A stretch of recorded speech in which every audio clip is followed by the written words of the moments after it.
الرحیم اللہم الہمنی رشدی وعزنی من شر نفسی۔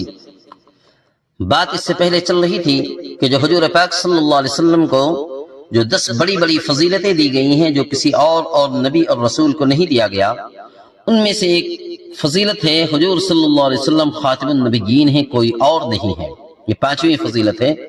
خاتم النبیین کا مطلب یہ ہے کہ آپ آخری نبی ہیں، اب آپ کے بعد کوئی نبی نہیں آئیں گے۔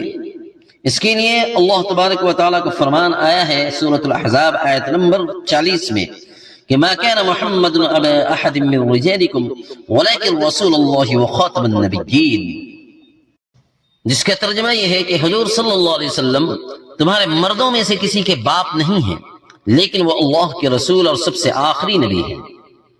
اور حدیث پاک میں بھی بات آئی ہے خاتم النبیین کے بارے میں کہ بخاری شریف بابو خاتم النبیین ہے۔